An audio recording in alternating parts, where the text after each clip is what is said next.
capítulo de número 11, o versículo 20. E ouvindo, pois, Marta que Jesus vinha, saiu-lhe ao encontro. Maria, porém, ficou assentada em casa. E disse, pois, Marta a Jesus, Senhor, se tu estivesse aqui, meu irmão não teria morrido. Mas também agora sei que tudo quanto pedires a Deus, Deus te concederá. E disse-lhe Jesus, teu irmão há de ressuscitar. Disse Marta, eu sei que há de ressuscitar, na ressurreição dos últimos dias. E disse-lhe Jesus, eu sou a ressurreição e a vida. Quem crê em mim, ainda que esteja morto, viverá. Eu queria ler o último verso. Verso 43 e 44, mais dois. 43 e 44. E tendo dito isso, clamou com grande voz, Lázaro, sai para fora. E o defunto saiu, tendo as mãos e os pés ligados com faixas, em seu rosto, envolto de um lenço. E disse-lhe Jesus, desatai-o e deixai-o ir. Dê uma olhada pelo menos para 3, diga para ele assim, é noite de ressurreição.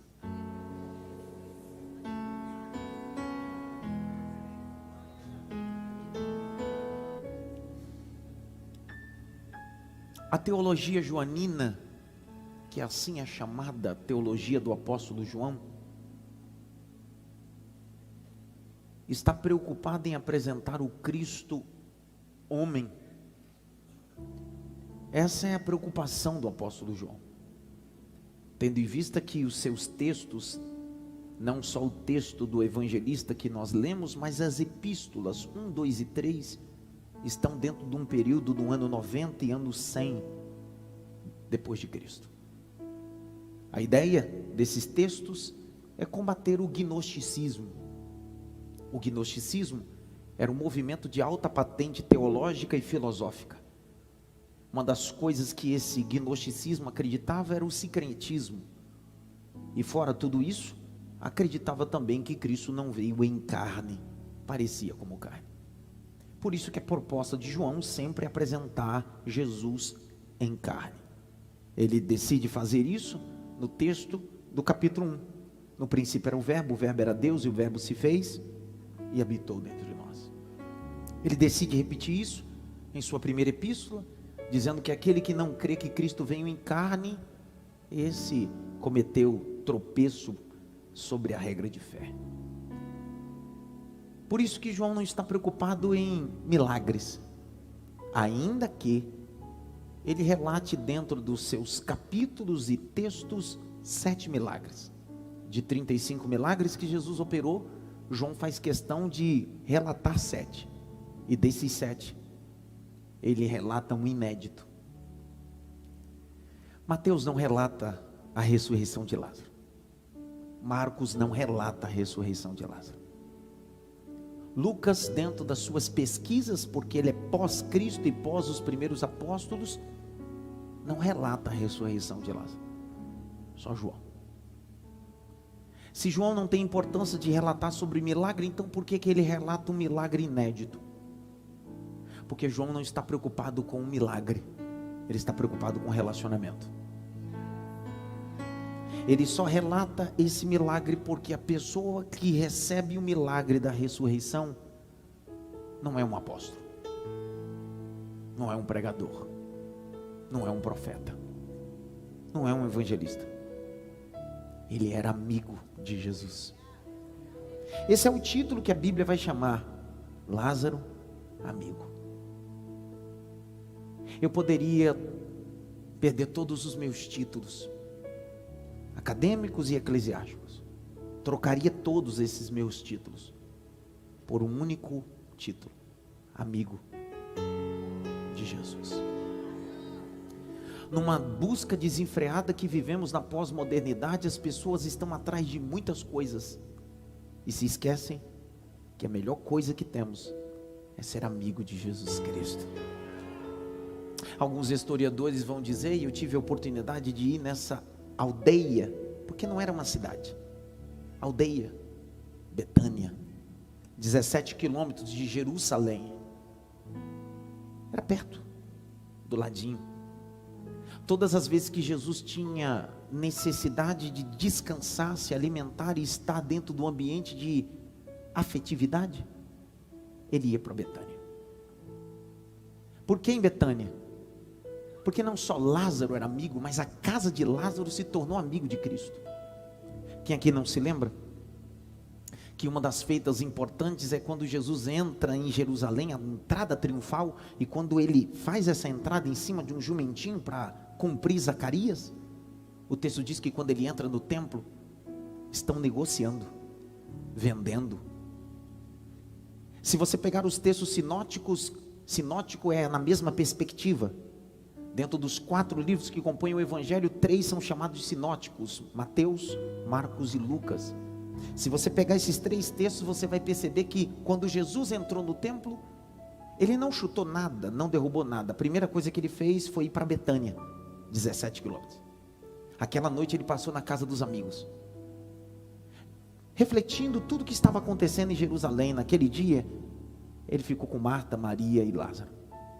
No outro dia ele sai com fome a uma figueira, ele amaldiçoa a figueira e entra em Jerusalém. Começa a expulsar os cambistas. O que Jesus está ensinando é, antes de tomar uma decisão muito difícil, procure a casa dos amigos verdadeiros. É isso que Jesus está fazendo. Quem aqui não se lembra do texto de Lucas capítulo 10, sobre um fato sobre a casa desses amigos em Betânia? Jesus era o tipo do amigo crente de verdade, só chega na hora do almoço e na hora da janta. É o texto que vai dizer. O texto diz: e chegando Jesus, a Marta correu para a cozinha. É só pensar, Jesus chegar sozinho, é só colocar um copo americano de água no feijão, tá ok. Mas chega Jesus e 12. É crente, crente nunca anda sozinho, sempre anda em tribo. E quando chega diz assim, cabe mais um nada, 12, 15, 20. O texto diz que há um alvoroço. E esse texto vai me chamar, vai encher meu coração. Porque a Marta está na cozinha, Maria está aos pés de Jesus. E o texto diz que Marta invade a sala e diz assim, pede para ela me ajudar. Jesus disse, deixa ela aqui, continua fazendo o que você está fazendo. Essa é a casa, esse é o ambiente de amigos verdadeiros. Eu não sei você, mas eu fico trabalhando na minha mente essa casa de amigos. Lázaro tinha vizinhos, aldeia, cidade pequena. Dá para imaginar? O mesmo Cristo que cura, o mesmo Cristo que liberta, vai dormir na casa de Lázaro. Dá para imaginar o alvoroço que era em Betânia quando Jesus chegava? Ele não chegava para curar, ele chegava para descansar. Ele não chegava para libertar, ele chegava para dialogar na casa dos amigos. O alvoroço da pequena aldeia dizendo, aquele que cura, aquele que liberta, está em Betânia, na casa dos seus amigos. Me dá uma vontade de falar uma coisa aqui.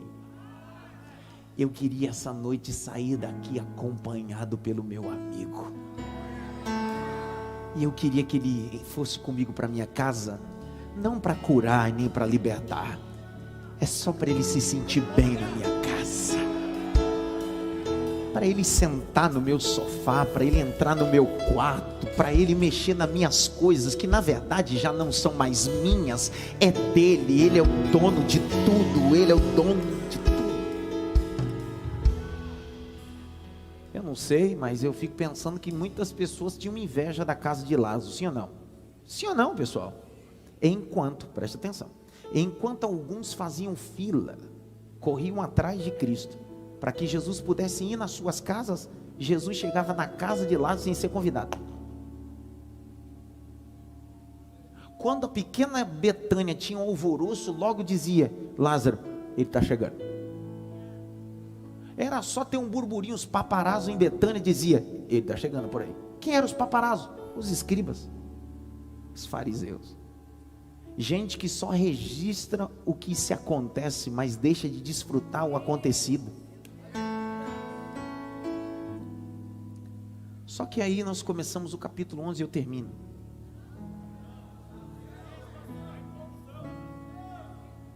Dá uma olhadinha pelo menos para 3 e diz assim: se você dormir, eu vou puxar seu cabelo.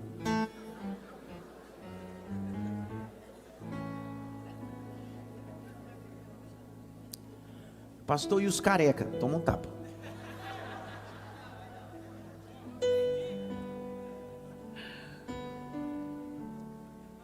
Eu acabei de desenhar um pano de fundo, coloquei para você uma tela e fiz um fundo numa tela. É assim que a gente apresenta um texto bíblico. Agora, vamos começar a pintar. Depois de ter esse fundo nessa tela, tudo fica mais fácil de entender o texto. Olha o capítulo 11, verso 1. Estava em Betânia, estava então enfermo um certo Lázaro de Betânia, aldeia de Marta e Maria, sua irmã. Maria era aquela que tinha ungido o Senhor com unguento e lhe tinha enxugado os pés com os cabelos, cujo irmão Lázaro estava enfermo. E mandou-lhe, pois, sua irmã dizer ao Senhor: eis que está enfermo aquele a quem o Senhor ama. Veja o grau de relacionamento que eles tinham. Você consegue ver nesse texto? Elas nunca receberam Jesus para cura, para libertação, para milagre. Elas só recebiam Jesus. Essa cidade, na verdade essa pequena aldeia, havia sempre alvoroço pela visita de Cristo. Mas pensa comigo que um dia esse Lázaro, como qualquer pessoa, começa a adoecer. Não é a primeira vez que ele vai ficar doente. Ele já deve ter ficado doente outras vezes. Deram um chazinho para ele, um medicamento, passou. Uma gripe, uma dor estomacal, uma infecção estomacal, passou. Só que o texto está dizendo que essa enfermidade perdurou. Essa enfermidade continuou e se agravou. Se agravou ao ponto que Marta e Maria perderam o controle. E é interessante isso, porque quando eu perco o controle, Deus assume o controle. Vou tentar de novo para você entender. Você pode ser especialista em algo, só que quando isso sair do seu controle, Deus assume o controle. Elas devem ter chamado médicos da aldeia, devem ter medicado ele, certamente devem ter pedido para um especialista de Jerusalém vir, e nada mudou. Elas tiveram a sensibilidade de identificar: esse problema não é daqui, só tem um que pode resolver. E aí a casa de Marta e Maria vai transformar, ao invés de um ambiente de hospedagem, vai se tornar um ambiente de milagre. Mas antes desse ambiente se tornar um ambiente de milagre, pensa comigo. Pensa Marta lá no açougue de Betânia, no supermercado de Betânia, indo para as compras. E alguns dias os moradores de Betânia já não visualizam Lázaro, ele está acamado. Imagino Maria em seus afazeres dentro de Betânia, e começa o burburinho na aldeia: cadê Lázaro? Está viajando? E o problema se agravou em casa, e elas tiveram que começar a contar: é que ele está doente. Mas já deram isso? Já levaram para o especialista tal? Já demos todo tipo de medicamento. Já passou por todo tipo de especialista.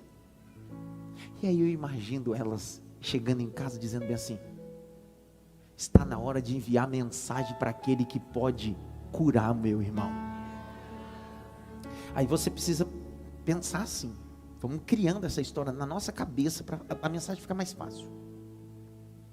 Elas chamam um mensageiro e diz assim: Jesus está em tal lugar geográfico, vai lá atrás dele e diz para ele vir aqui.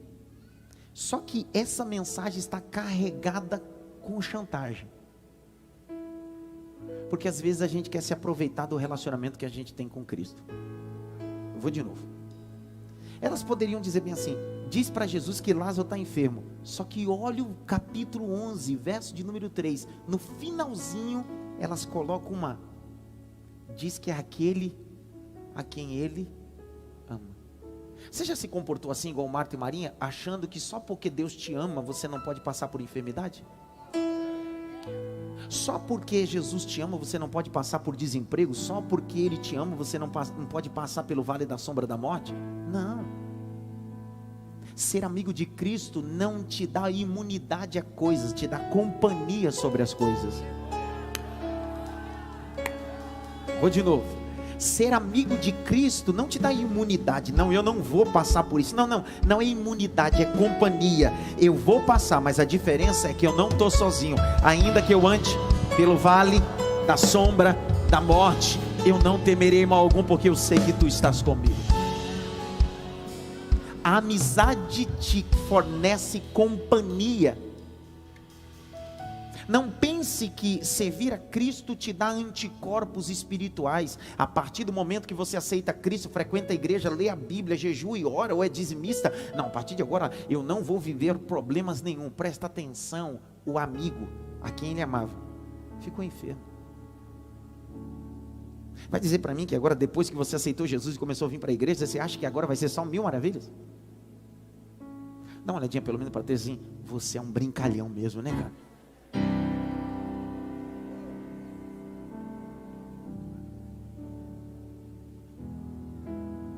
A vida cristã é uma caminhada pedagógica.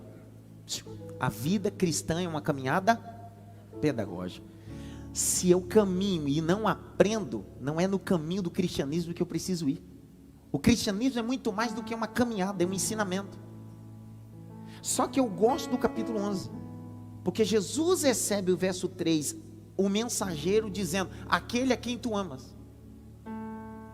Jesus poderia largar tudo, primeiro porque você não vai ter nenhum relato bíblico que essa casa, Marta ou Maria, solicitaram alguma coisa. Em todo momento Jesus está na casa desse povo comendo, se hospedando.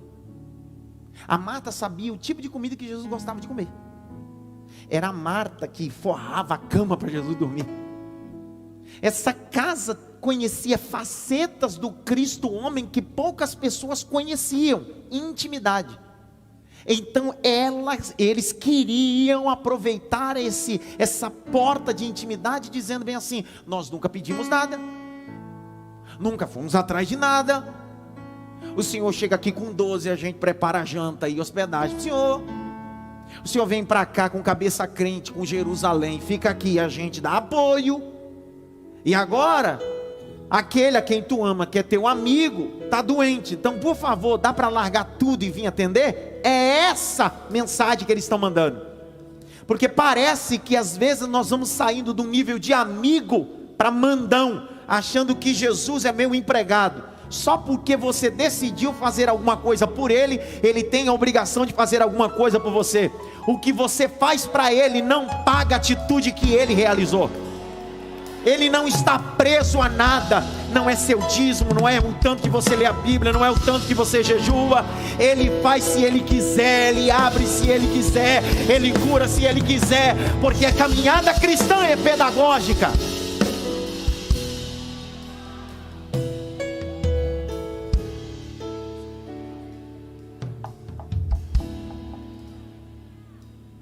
Jesus vai desconstruir a ideia humanista, triunfalista, positivista da pós-modernidade, que diz, você se esforce e Jesus faz por você. Não é assim que nós somos ensinados, sim ou não? Se esforce que Jesus faz por você. Então, peraí, quer dizer que é moeda de troca? Não. Jesus está em Jericó, um chefe dos publicanos sobe numa figueira para ver quem é Jesus. Lembram disso ou não? Jesus entrou na casa dele. A pergunta que não quer calar, por que Jesus entrou na casa dele? Porque ele subiu na figueira? Porque ele se antecipou? Isso pode ter jurisprudência ou importância profética. Entretanto, Jesus vai deixar bem claro, eu não estou indo na tua casa porque você subiu na figueira, eu não estou subindo na sua casa porque você se adiantou. Olha o capítulo 19, verso de número 5 a seguir. Jesus disse, desce depressa porque hoje me convém pousar na sua casa.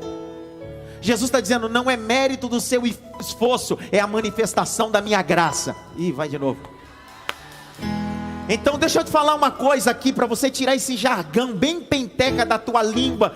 Tudo que aconteceu na tua vida não foi o preço que você pagou, que você não pagou nada. Tudo que aconteceu na tua vida foi o preço que Ele pagou na cruz. Quem pagou o preço foi Ele, não foi você. Levante a mão direita assim bem alto. Bata pelo menos em 3 mãos assim. É graça, meu irmão, é graça. Graça.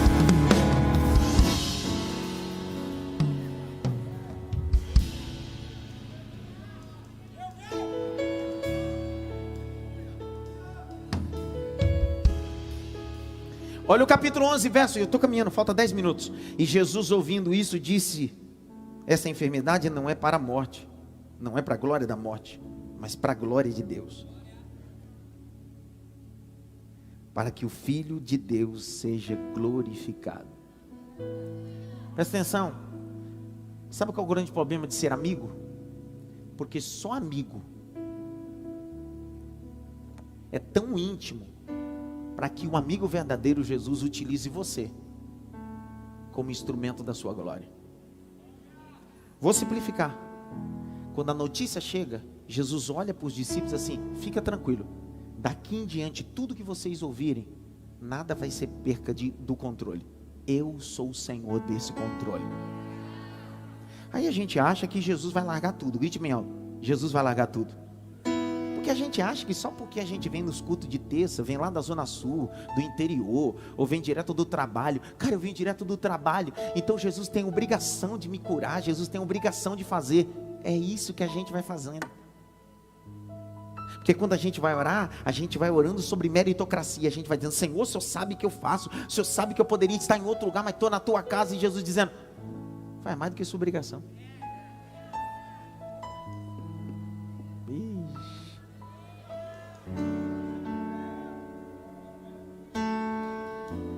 Pastor, por que tudo isso está acontecendo na minha vida? Eu só vou ler o verso 5. Se você entender, você dá glória. Se não entender, dá glória também. Porque isso aqui muda. Pastor, por que tudo isso está acontecendo? Porque as coisas acontecem avesso ao que eu esperava. Verso de número 5. Ora, Jesus amava Marta e sua irmã e a Lázaro.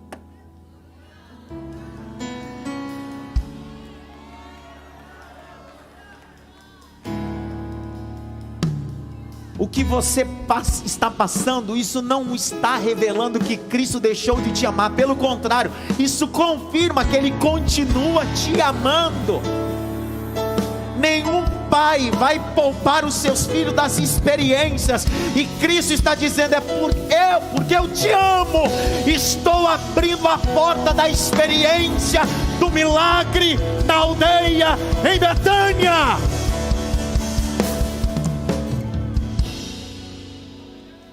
Eu te amo, Marta, eu te amo, Maria, eu te amo, Lázaro, mas é necessário passar.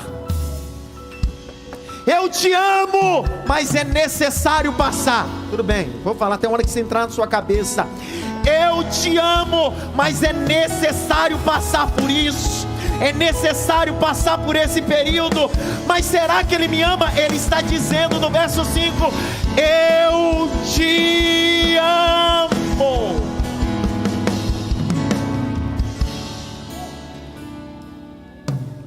Não duvide do amor dele para com você. O que as circunstâncias querem é enfraquecer a certeza que você tem que Ele te ama.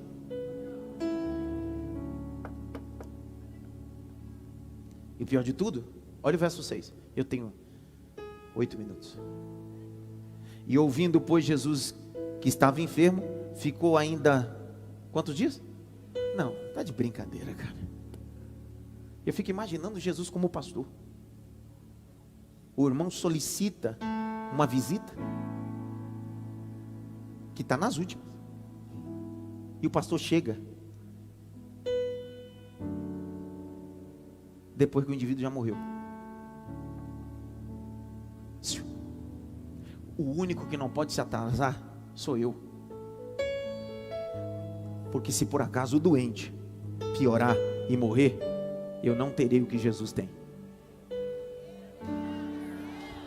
o máximo que eu vou ter no culto fúnebre é uma cerimônia bonita e uma mensagem bonita. Mas Jesus pode chegar depois da morte. Pode chegar 4 dias depois. Porque quando ele chegar em Betânia, o que ele tem não é uma mensagem fúnebre. O que ele tem: Lázaro, sai para fora! Lázaro, sai para fora! Vou liberar uma palavra. Jesus nunca chega atrasado. Ele sempre chega na hora certa.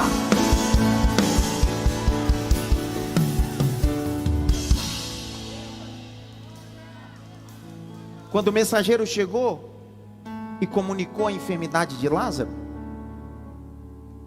Jesus poderia largar tudo, sim ou não? Mas não largou. Decidiu ficar mais 2 dias. E deixou a situação se agravar, piorar. Olha para cá, nos meus olhos estão verdes agora. Que prazer é esse de fazer as circunstâncias piorarem?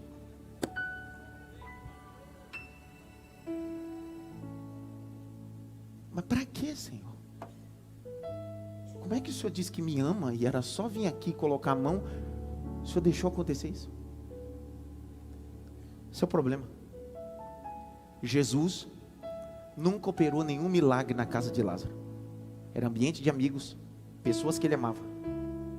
Mas todo amigo tem aquela oração. Eu não sei você, mas a gente ora assim: Senhor, me dá uma experiência profunda contigo.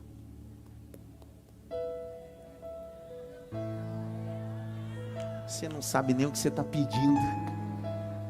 Senhor, faz um milagre na minha vida. Senhor, eu quero viver coisas sobrenaturais. Como é que você pediu e na hora que Deus te colocou num ambiente você não quer viver?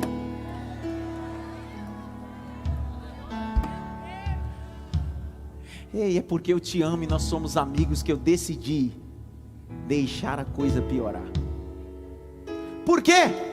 Porque o que você me pediu foi para curar. E eu não quero curar. Porque se eu curar, tem muita gente que pode dizer: ele curou. O que eu vou fazer na sua vida e na sua casa em Betânia é muito mais do que você pediu. O que você vai fazer? Eu vou ressuscitar. Levante as suas mãos para o alto. Eu senti o peso da mensagem aqui no templo e em casa também. Feche os 2 olhos. Assim diz o Senhor: te levei para esse ambiente de experiência, te levei para esse ambiente pedagógico, e não é ambiente de cura, é ambiente de ressurreição. Eu sou o Senhor que anula o divórcio. Eu sou o Senhor que muda o decreto de uma doença em metástase. Eu sou o Senhor que mexo na Receita Federal. Eu sou o Senhor.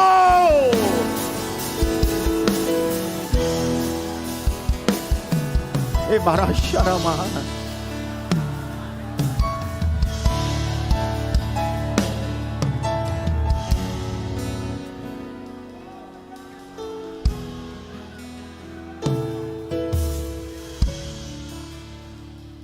Eu e minha esposa perdemos 3 filhos nesses 15 anos que pastorei essa igreja. Só quem perde filho sabe do que eu estou falando. Ainda que seja aborto, sabe do que eu estou falando. Criar expectativa de 3, 4, 5 meses. E o último, uma ectópia, tirou a trompa. Deus mandou Davi.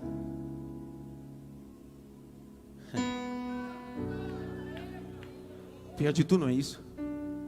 É que de repente o Davi pega uma infecção generalizada e vai parar na UTI. No dia do aniversário de 1 ano do Davi, Davi estava na UTI. Fala do médico? A sepse. Quem trabalha na área da saúde sabe do que eu estou falando. Já foram todo tipo de medicamento.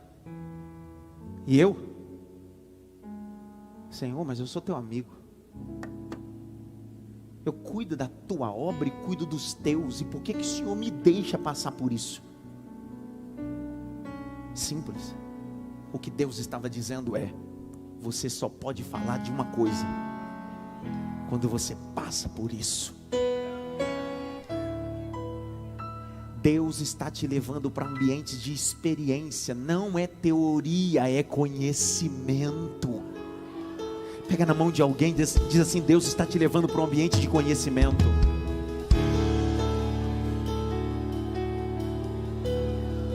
Eu tenho 6 minutos.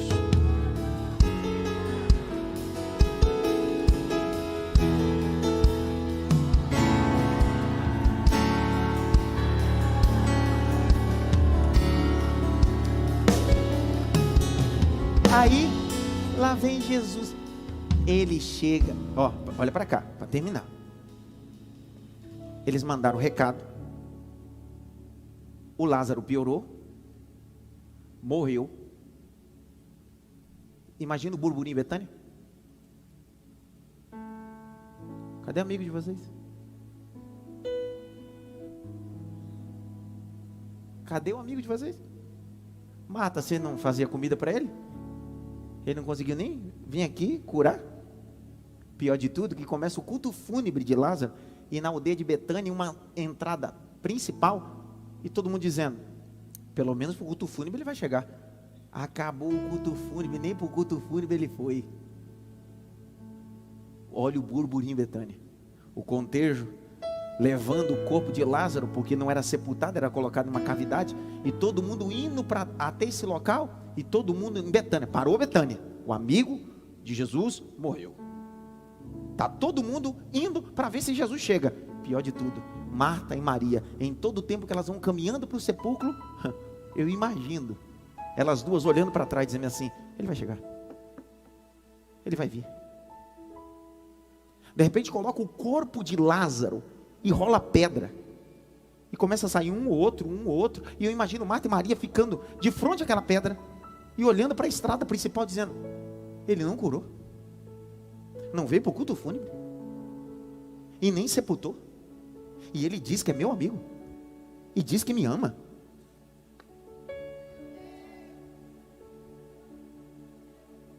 Elas voltam para casa. Só que de repente, quando parece ser o fim de tudo, Jesus reúne os discípulos assim: agora é chegada a minha hora de ir para Betânia.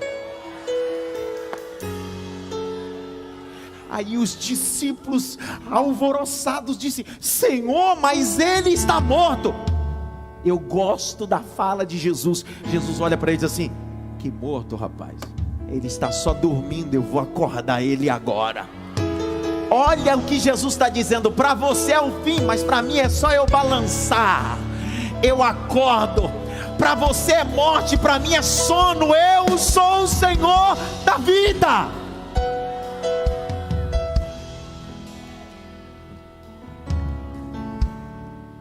Jesus está indo para Betânia. Quando ele chega na porta da aldeia, antes de Jesus entrar na aldeia, já tinha um grupo de fofoqueiros. Grite bem alto: fofoqueiro. Fofoqueiro é um departamento antigo das igrejas. Sabe o que é um departamento? Toda igreja tem. Ah, pastor, eu saí daquela igreja porque aquela igreja tem fofoqueiro. Ô cabeção, lá tinha 100 pessoas, menos fofoqueiro. Aqui tem mais fofoqueiro. Quanto mais gente, mais fofoqueiro. Qualquer lugar tem fofoqueiro. Jesus está indo para Betânia. Antes dele entrar na aldeia, um grupo de fofoqueiros diz: eu não acredito que ele está chegando agora. O cara foi velado, o cara foi sepultado, já está há 4 dias, ele vem aparecer agora. Sabe o que fizeram? Correram na casa de Marta e Maria, porque notícia ruim bate na porta. Ninguém traz uma palavra de vitória, mas palavra de fofoca. Olha lá, se eu não estou brincando. Capítulo 11, verso 20. Lê aí, Jaque. Lê, Jaqueline. Vai, Jaque. Você estava de licença, Jaque. Marta, quando soube que Jesus estava chegando... Então, você entendeu o que eu estou falando? É crítica textual, presta atenção. Soube por quem? Alguém. Não foi revelação, um anjo apareceu: olha, Jesus está vindo. Não, fofoqueiros. Os caras foram lá fermentar ela. E ela tem um temperamento. Ela não é fleumática, não é melancólica, ela é sanguínea, com força, ao cubo. Quando como é que é? Eu fiz comida para ele. cuidei dele. Eu nunca pedi nada. Pedi que ele viesse aqui curar meu irmão. Ele não veio, nem curou, nem pregou no culto fúnebre, nem sepultou. Agora quer aparecer aqui? Essa Marta levanta-se virada na unção do nordestino, cara. Que tem umas nordestinas que é brava. Essa Marta tinha um viés nordestino. Olha só, vai. Foi encontrar-se com ele. Você precisa ler o texto desse jeito, com esse fundo dessa tela. Ela não está indo encontrar dizendo assim: que bom te receber, tua presença que nos trouxe alegria. Não, ela está indo virada. Ela está indo para tirar satisfação. Ela está indo no mínimo com um tamanco na mão. Disse: agora eu vou. Não é possível. Ela foi ao encontro dele. Não é ele que vai ao encontro dela, é ela que vai ao encontro dele para tirar. Lê, vai, Jaque. Maria, porém, ficou sentada em casa. Então Marta disse a Jesus: se o Senhor estivesse aqui... Presta atenção.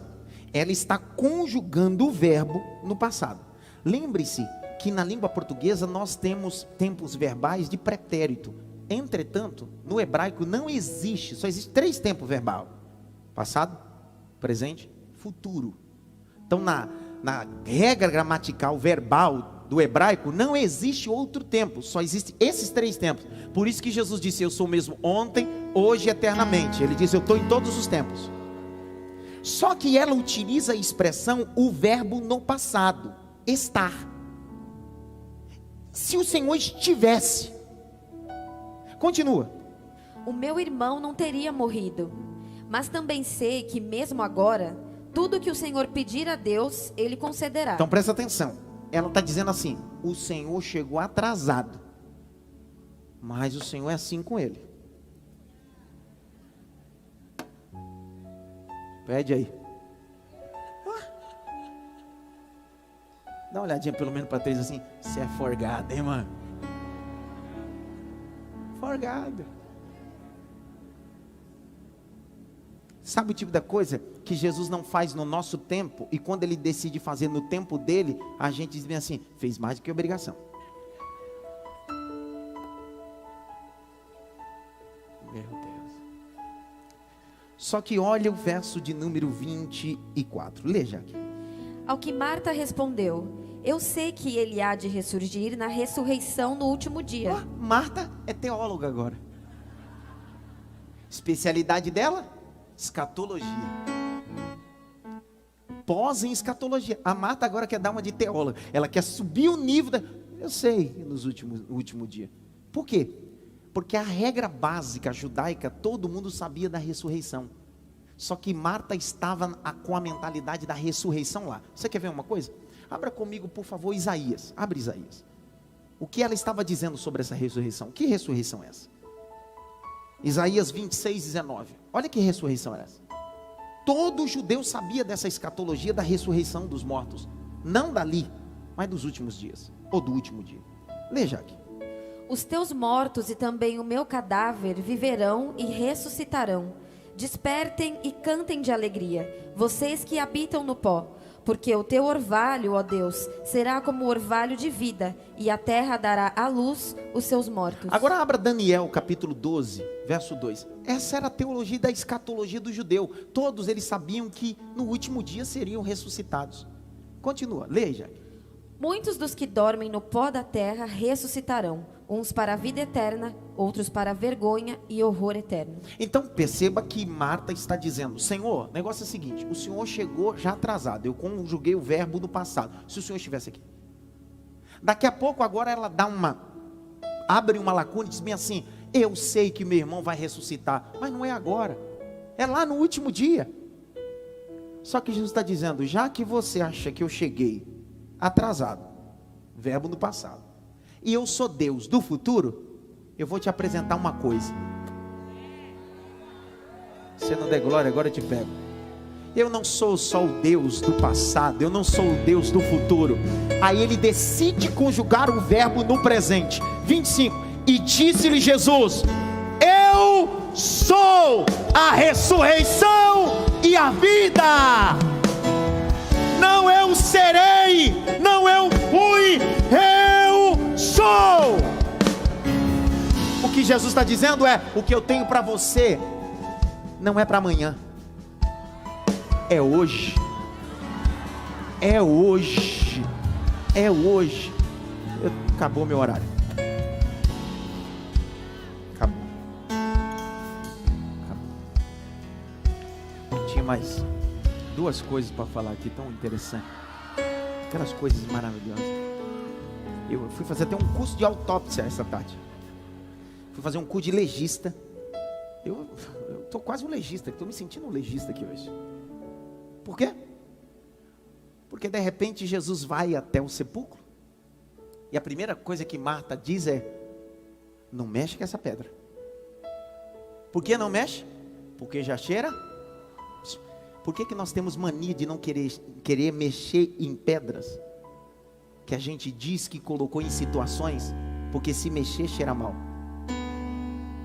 Porque nós não temos a capacidade de ressuscitar. Essa noite Jesus está dizendo: vamos mexer nessa pedra? Sabe essa situação que você disse, vamos pôr a pedra em cima? Jesus diz assim: vamos tirar a pedra e vamos ressuscitar. Você só escondeu a situação. Eu vou melhorar a situação. Vou de novo. Aí eu fui estudar essa tarde, mas 5 minutos eu termino, porque eu penso que isso é importante. Eu fui pesquisar sobre legista, sobre estado de putrefação, para entender o cenário que Jesus tira a pedra, tá? 4 dias. A decomposição do corpo humano tem 5 etapas. Quantas etapas? Essas 5 etapas podem durar de 2 semanas a 10 anos. Então são 5 etapas. Essas 5 etapas, até serem concluídas, ela pode ter uma demanda de 2 semanas a 10 anos. Legistas, fisiologistas, gente do IML sabe do que eu estou falando. Então todo indivíduo, quando morre, passa por essas 5 etapas. Primeira etapa dela: autolice. A autolice é quando o indivíduo morre, e 1 hora depois da sua morte, a interrupção sanguínea. E a primeira coisa que acontece nessa 1 hora, o indivíduo fica gelado. Segundo processo, estado de putrefação, que acontece das 12 horas após a morte até as 24 horas, que é o estado de decomposição, putrefação, que o indivíduo começa a ser deteriorado de dentro para fora. O suco gástrico, que tem o poder de dissolver toda a comida, agora será rompido e vai começar a comer o indivíduo.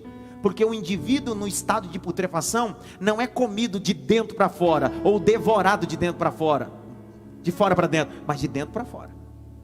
Só que existe o terceiro. A colonização é de 24 horas a 48 horas. Marcas, as lavras, sabe o indivíduo onde vai ser sepultado? As moscas, os vermes vêm e começam a comer. No processo da estado de putrefação, que é o segundo nível, o indivíduo, as suas artérias começam a se romper, o fígado se decompõe, os órgãos vitais começam a viver esse processo. Só que o terceiro nível, o indivíduo começa a ser comido por aquilo que vem do lado de fora. O quinto e último nível é do esqueleto, mas isso pode demorar 10 anos. Dentro desses 5 processos, o Lázaro está no terceiro. Lázaro entrou de gelado, Lázaro entrou no processo de putrefação, e Lázaro agora, porque está dentro do contexto de 4 dias, os insetos já estão no corpo de Lázaro.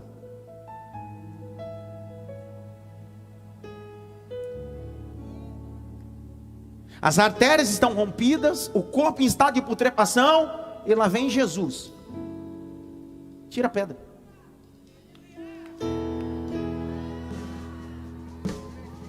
Ele não está só gelado, ele não está só esverdeado, ele está no processo de putrefação, ele já está sendo comido de dentro para fora, e agora está no terceiro processo. Agora os insetos e as moscas estão sobre ele, as artérias rompidas, o fígado em decomposição, e lá vem Jesus. Amigo!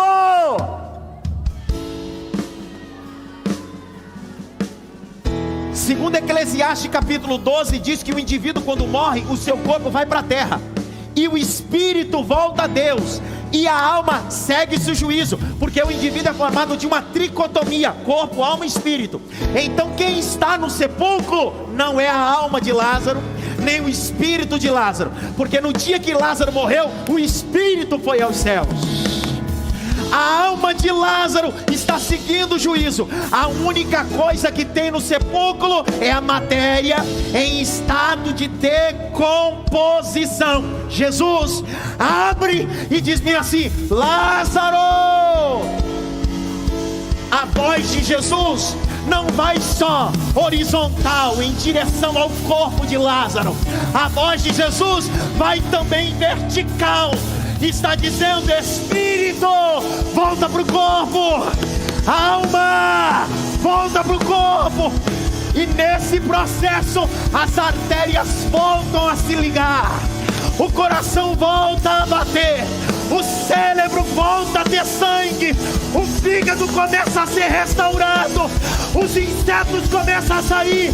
Lázaro ressuscitou.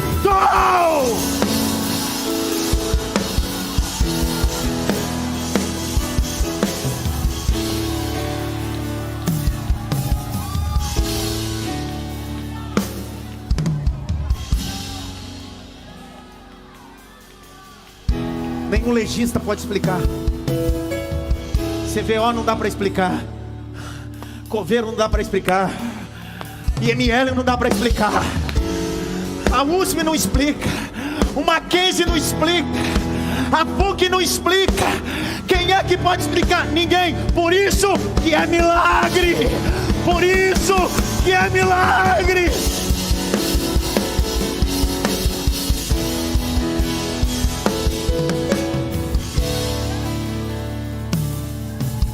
Let's go, Lázaro. O texto diz: e saiu Lázaro, tendo os olhos em faixa, tendo a mão em faixas, tendo os pés em faixa.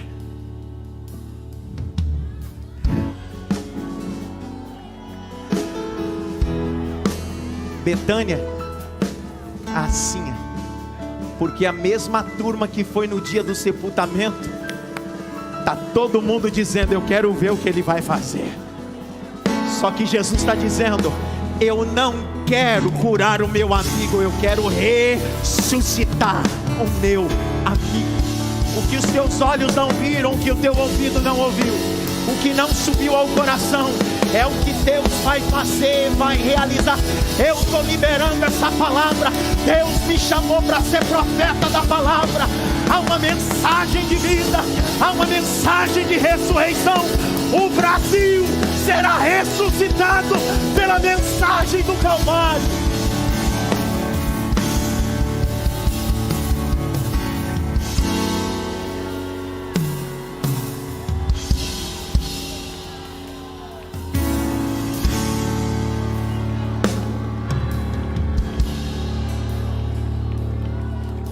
O milagre que Cristo operou não anula a missão da igreja. Eu termino aqui.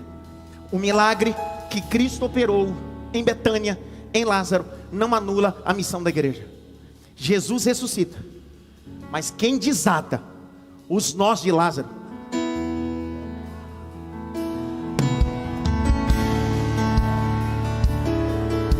Deixa que ressuscitar Jesus faz. Mas igreja, o nosso papel é desfazer os nós da morte na vida das pessoas. Deus está habilitando uma igreja não denominacional só, mas uma igreja viva, que sai pelas aldeias, sai pelos valados, sai pelos prostíbulos, sai pelas comunidades, sai pelos palacetes, dizendo: eu vim desatar nós, porque Jesus já ressuscitou. Fique em pé, senão prega até meia-noite.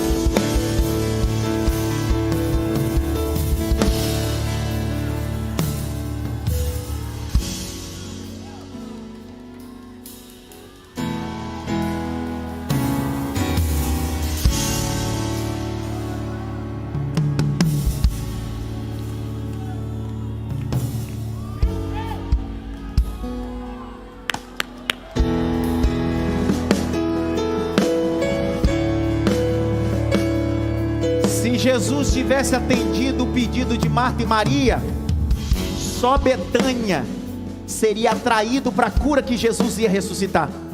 Por isso que ele disse: o que eu vou fazer vai atrair pessoas de tudo que é lugar. Você não é meu amigo? Então me deixa eu usar nosso relacionamento para ganhar pessoas. Sabe o que o diabo queria? Queria que Lázaro não estivesse nisso. Nem vou ler. João 12. Põe na tela. 11, Jesus ressuscitou ele. No 12, é o que vai acontecer a partir de amanhã na sua vida. Prepara o culto de ação de graça. Prepara a festa, porque é ano de Ageu. Jaque, lê aí, lê. Vai, Jaqueline, vai. 6 dias antes da Páscoa, Jesus foi para Betânia, onde estava Lázaro, a quem ele tinha ressuscitado dentre os mortos. Vai.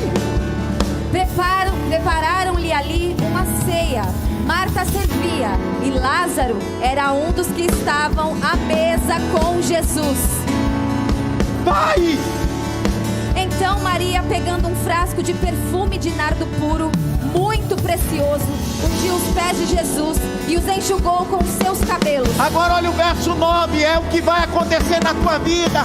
As nações serão atraídas por aquilo que o teu amigo fez em você. Lê, Jaqueline! Uma numerosa multidão dos judeus ficou sabendo que Jesus estava em Betânia. Eles foram até lá, não só por causa dele,